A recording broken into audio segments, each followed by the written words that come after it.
What's up, guys? We are back on Overwatch with some generalized tips and tricks. I wanted to start this out because a lot of people don't know about this, and there aren't that many videos about it actually. Lots of people ask these questions and like, how do you change all this stuff?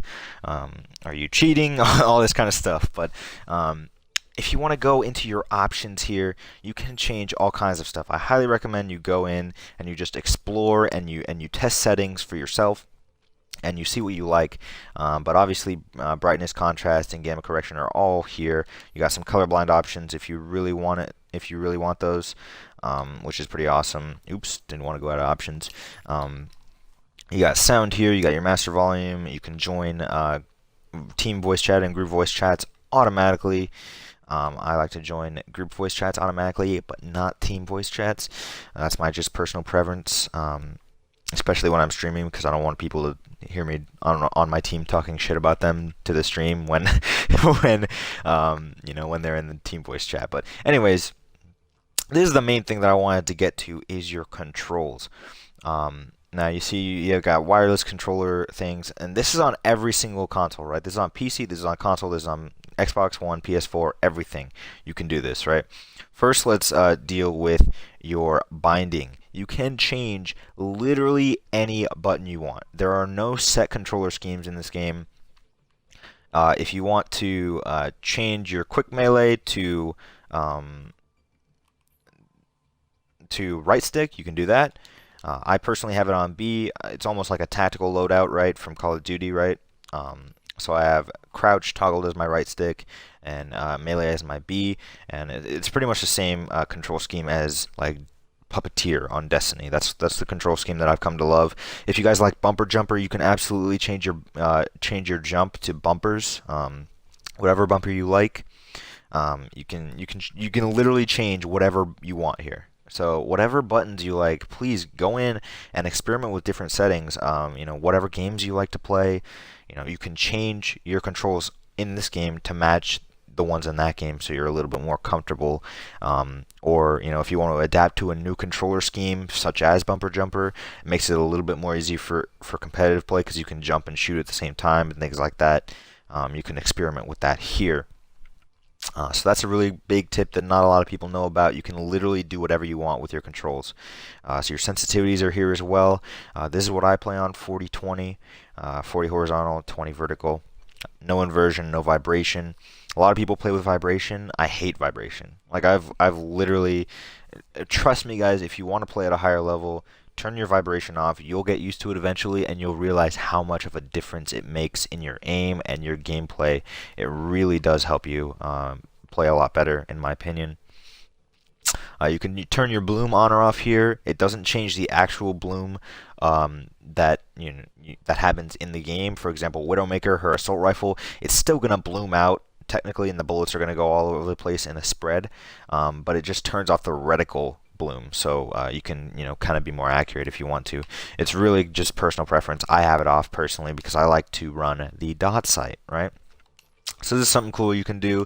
You can run at different sights, so you have a choice of a circle, a crosshairs, a short crosshairs, or a dot. Default gives every single hero different reticles, which is kind of cool. Please go into your training, go into custom games, try out all these reticles and see which ones you like. Maybe you like the default ones. Maybe you like dot. I personally run dot on literally everyone. I run a red dot, which is kind of like, it's like kind of like a red dot sight from like a Call of Duty game or Destiny or something like that. But you can literally do whatever color you want here. You can do a dot, short crosshairs, or a circle. Circle has a small circle with a dot in the middle of it. And default actually has some cool options as well. For example, you can switch this for any one of your heroes. Keep that in mind. Like literally, you can customize all your controls, all your reticles, all of your movements, all of your sensitivities per character. So for example, I main Hanzo, right? So for Hanzo here, I've got him on the default reticle with white because I love the default reticle for Hanzo. It's got like layers and it's got different lines on it, so you can kind of judge a little bit better. For me, at least, it's just more comfortable for me because I can judge how much my arrow is going to drop, maybe. It's got 3 different dots at different heights, so you can kind of like judge your arrow drop. You can kind of, carry it along a line if your target is moving side to side to try and predict your target's movement. I just love the default reticle for Hanzo, and so that's what I play on. Something very, very, very important for you snipers to know out there, also for Widowmaker, is that you can change your relative aim sensitivity while you're zoomed. Alright, so your sensitivity while you're not zoomed in with your sniper scope and your sensitivity while you're zoomed with your sniper scope are 2 completely different things. And you can change this. People don't realize that. You can change the sensitivity. So I'm actually going to change it and pull it down a little bit, because I feel like I overcompensate with Widowmaker when I'm trying to drag scope. So I'm actually going to pull it down to 25 and see if that helps me out with Widowmaker. But yeah, like, this is just something you can do for every character. You can check out their different settings and change them to literally whatever you want. Different people have different ones, right? So like this one, allied health bars. I'm going to turn that on for Zarya. I believe Soldier 76 has that too, right? Where you can see allied health bars, right? So I turn this off. I turn this on so I can know, like, hey, maybe I just want to heal my allies instead of healing myself or shielding myself. I want to know which ally to help. So some of these characters have really, really good really good options that you can turn on to help out your team and help out yourself. In helping out your team. You got gameplay settings here: skipping kill cam, kill feed display, skirmish while searching, network quality notifications. I personally have kill feed on, always skip kill cam.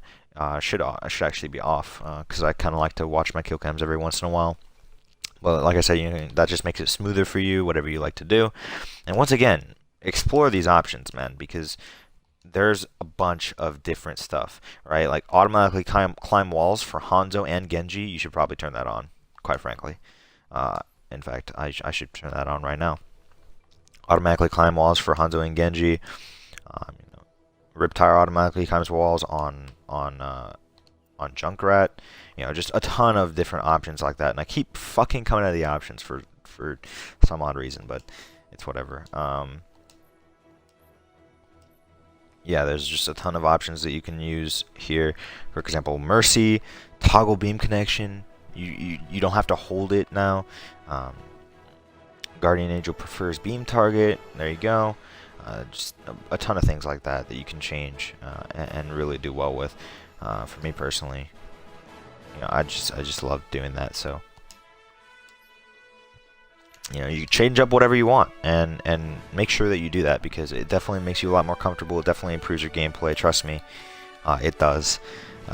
Every little bit helps, right? So that's gonna be it for the video today, guys. Just a few little settings. Hopefully either tomorrow or the next day I will be putting up a Hanzo guide. That is gonna be my first character guide of Overwatch, so I hope you guys are looking forward to that. Maybe give you some insight onto why I love Hanzo so much and how I'm so good with him. I don't want to be arrogant or anything, but I'm pretty good at Hanzo, so I could probably give you guys some tips, right? So yeah, hope you guys enjoyed this video and learned something new, and hopefully you guys put this to good use. So once again, thank you guys so much for watching. Look forward to my Hanzo guide review, and also leave down in the comment section below which hero you would like me to do a guide on or a review on, so I can help you guys out with your favorite heroes or heroes that you might want to learn. So yeah, guys, I'll see you guys in my next video. Peace.